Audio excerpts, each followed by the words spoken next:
شہنشاہ زمانہ اجل فرج شریف کی حکومت الہیہ کا جب قیام ہوگا تو اس میں سب سے پہلے جس ذات اقدس نے آ کر شامل ہونا ہے وہ شہنشاہ کربلا ہوں گے۔ اس وقت ہمارے شہنشاہ زمانہ اجل فرج شریف شام، لبنان، فلسطین، اردن کے ممالک کو فتح فرمانے کے بعد دمشق کی طرف مراجعت فرمائیں گے، تو اس وقت جنوب مشرق کی طرف سے ایک لشکر عظیم کی آمد کے آثار ظاہر ہوں گے۔ اس وقت شہنشاہ زمانہ سارے لشکروں کو حکم فرمائیں گے کہ تم استقبال کے لیے تیار ہو جاؤ، اور وہ جناب خود سارے لشکروں کے آگے ہوں گے۔ ان کے دائیں بائیں ملکوت جنات کے اور اصحاب اکرام و انصار اعظام کے لشکر ہوں گے۔ ان میں 70,000 وہ صدیق ہوں گے جو وادی اسلام نجف اشرف سے آپ کے ساتھ شامل ہوں گے۔ انتہائی جاہ جلال و جبروت کے ساتھ آپ روانہ ہوں گے اور استقبال کریں گے۔ اس وقت سارے دیکھیں گے کہ شہدائے کربلا علیہ السلام کا لشکر ہوگا، جن کے ساتھ وہ سارے لوگ بھی ہوں گے جو امام علیہ السلام کے مشن و عزاداری کی وجہ سے شہید ہوئے ہوں گے، اور جن کی یہ تمنا رہی ہوگی کہ اپنے مظلوم آقا کو دوبارہ شان و جلالت کے ساتھ آباد دیکھیں، وہ بھی اس لشکر میں شامل ہوں گے۔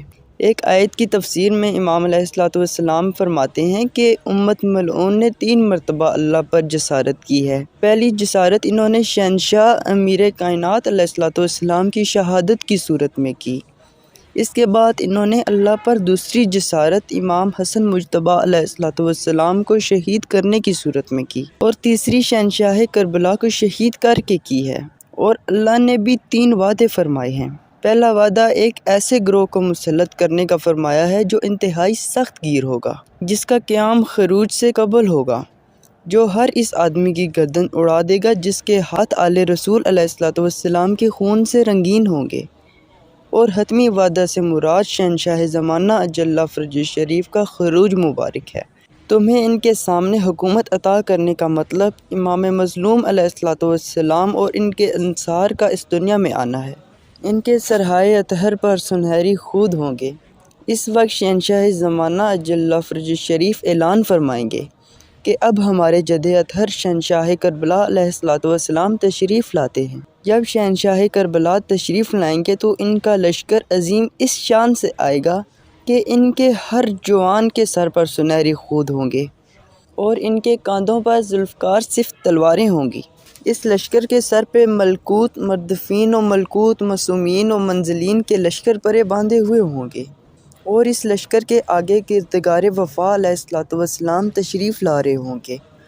ان کے کاندھے پر شہنشاہ مظلومیت علیہ السلام کی شان خداوندی کا علم لہرا رہا ہوگا، اور اپنے راہوار پہ شہنشاہانہ انداز میں سوار تشریف فرما رہے ہوں گے۔ جو ہی شہنشاہ زمانہ اجل فرج شریف کی نگاہ جد اطہر کے رخ انور کا بوسہ تعظیم لے گی، آپ فوراً تعظیماً اپنے راہوار سے اتریں گے اور جد اطہر امام مظلوم علیہ السلام کی رکاب بوسی فرمائیں گے۔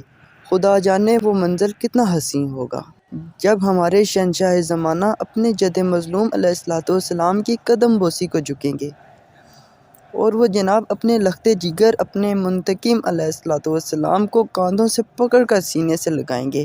پتہ نہیں اس وقت کیا کیفیت ہوگی، پتہ نہیں خوشی ہوگی یا غم ہوگا۔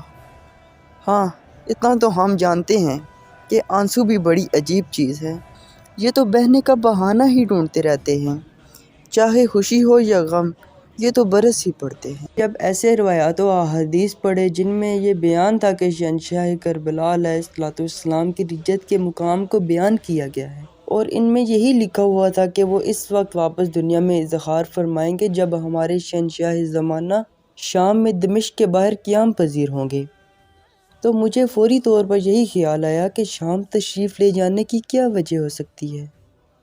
ملک شام میں کیا خصوصیت ہے کہ شہنشاہ کربلا اس وقت رجت نہیں فرمائیں گے جب ہمارے شہنشاہ زمانہ کربلا یا نجف میں تشریف فرما ہوں گے، بلکہ یہ اس وقت ہی کیوں ظہور فرمائیں گے جب آپ علیہ السلام شام کے باہر فروکش ہوں گے؟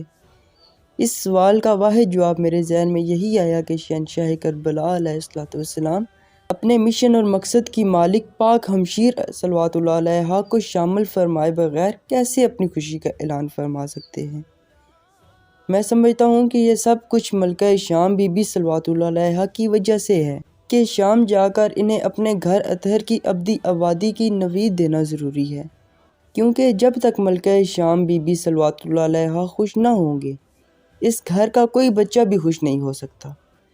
اور یہ بھی عرض کر دوں کہ سب سے آخر میں شہنشاہ وفا علیہ السلام خوش ہوں گے، کیونکہ انہیں خوش کرنا سب سے مشکل کام ہے، اور وہ جب تک اپنی حسرت انتقام نہ مٹا لیں گے انہیں کوئی خوشی نہ ہوگی۔